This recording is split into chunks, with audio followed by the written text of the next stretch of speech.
You had been a pilot in 1943? No, I was a flight engineer and a top turret gunner.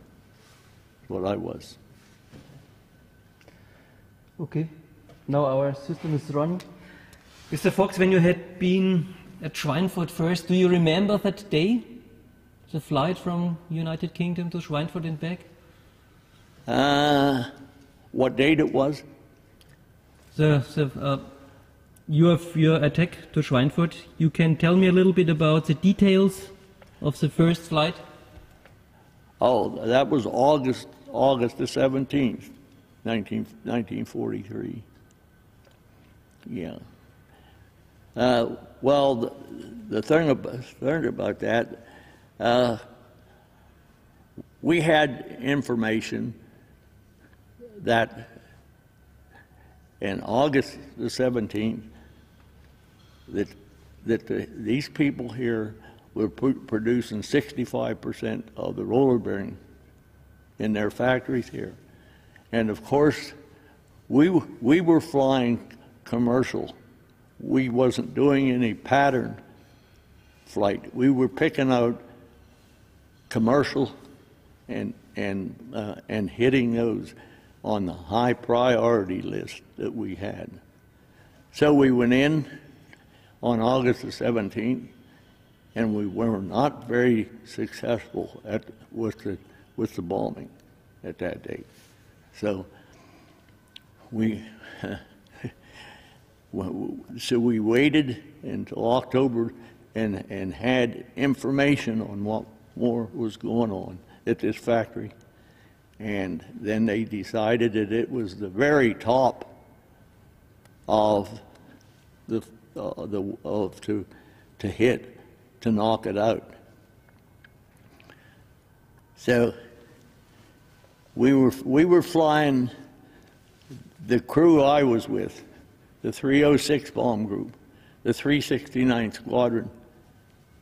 I was flying as a flight engineer and top turret gunner, and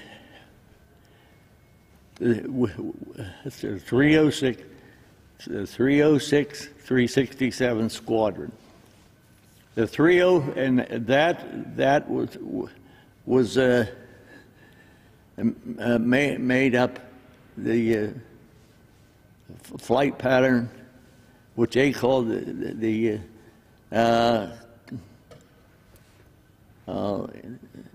division.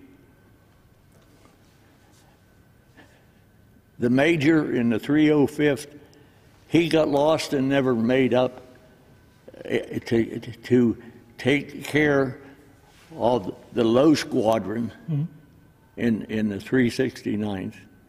We were flying on the right wing of the 369th Squadron, and we were flying lead squadron this day. We did not have the protection when 305th couldn't get up to us. So we made a bomb run on it, and on the bomb run from the IP in the initial point, a Focke-Wulf 190 came in over our left wing and hit us above the left wing, and it exploded, and from my sheepskin boot down, my foot fell off of the stirrup that you have to adjust yourself up to the sight. You had an optional sight. You looked into it, and you could get it. So my foot started to shake above the top part of my sheepskin boot, and it came off. It came off of the stirrup that I was standing on, you know. And I looked down, and it was waving, and the pilot was saying, and this is on the IP as we're going in, the pilot was saying, be prepared to bail out because it looks like we have a terrific damage to the airplane. So he said, be alert on the call. If you get the call to bail out, you go ahead and bail out. But we didn't get the call. So we went around and dropped our amount of bombs we had on there. And then we made a direct left turn, real strong, and steadied for home. Well, right after we made the left turn, this fighter tried to come in again because he knew that we had quite a lot of damage on the left side. Well, I was in a position that I felt, and we all knew that if a gun position was spotted, that there wasn't any operation on that particular gun position, well, we're wide open for another hit, you know. So after my foot slid off of the rack, well, I turned around and then the pilot was still talking about we might have to bail out. So I thought, no, I can't do that. So I took this leg here, no, this one over here, because here's the one that I got hit, and I took the toe of this shoe here down and brought it up, what was hit, and it was shaking. I brought it, put my good foot down and onto the stirrup, and took the toe of it and took it up and set it on the stand where it was supposed to go, you know. And then we were safe, we hope, and we didn't have any trouble after that. But another Focke-Wulf 190 tried to come in on the other side, and I don't want to, I mean, I'm just hesitant just to tell you this.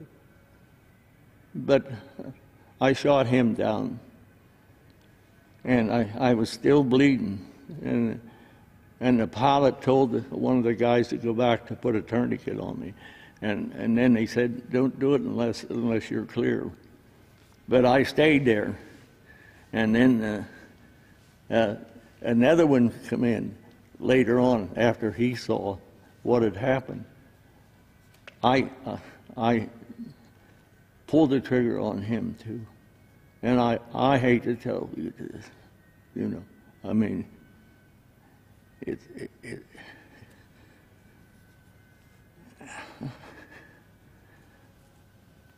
but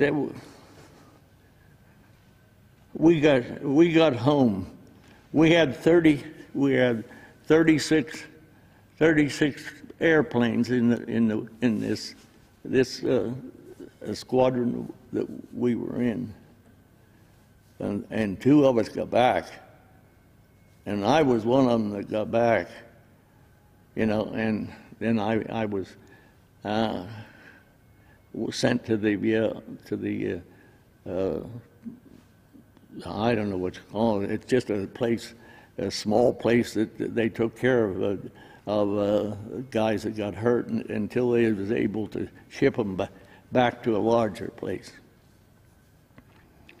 So I got back about 11 o'clock that night, and I got in, wheeled me in there in the operating room, and there were two surgeons there, and they looked at it, and they talked to themselves about it.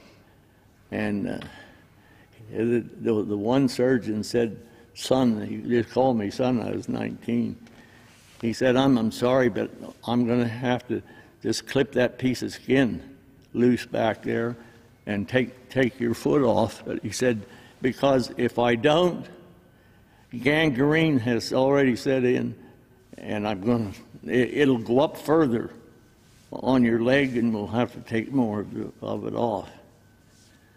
And I tried to talk with him, but you couldn't talk with the surgeon, you know.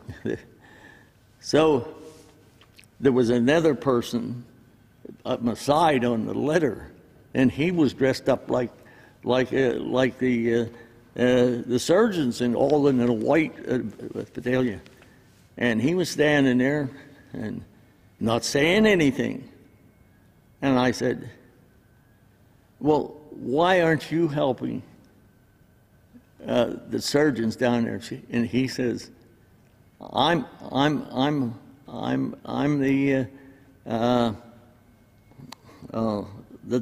the doctor, but he said,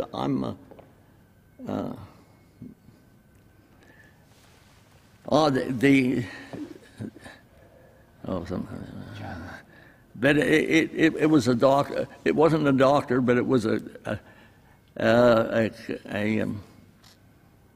somebody from a pastor. It was a pastor. And I started to talk with him, and I thought maybe that he could have enough influence that he could help me save it. And he said, well, I'll try, but I'm sure that their word's going to be the same as they made. So he went up there and he did talk with them. And then one of the surgeons came back and said, now, we decided that we'll clean it up the best we can, but understand, we can't save it. I mean, we'll do what we can do, but you might as well be depending on it. And I said, well, if that's the best you can do. So they did, just cleaned it all out, cleaned all the bone out of there because it was just like a meat grinder. And then the doctor said, we're going to have to every day go in there and clean that out because the infection is going to creep it up. I said, okay, I'll take that chance. Okay, so they didn't know that day penicillin had come into the hospital. And this was the 2nd General Hospital there. And he said, well, you're quite lucky because we got something that we might be able to keep it for you. And that's what they did. They give me these penicillin shots. I don't know how often, but they had my rear end so sore. So I stayed there, I think about 3 months. And then they sent me on back to another hospital, and they were still digging for bone and everything. So it took me from October 14th to January, I think it was the 20th, something like that. And then they put me on a ship, a Red Cross ship to come back home. So I come back home in the middle of a convoy of all different planes, destroyers, battleship, and everything. And I landed in Boston, and they put me in Framingham, Massachusetts. There was a new VA hospital there. And then I stayed there for 2 months because they were, everybody that was wounded like this and had to come back, they tried to place them in a hospital as close home as they could do it, you know. And so that's where I landed in Pennsylvania, in Dishon Hospital.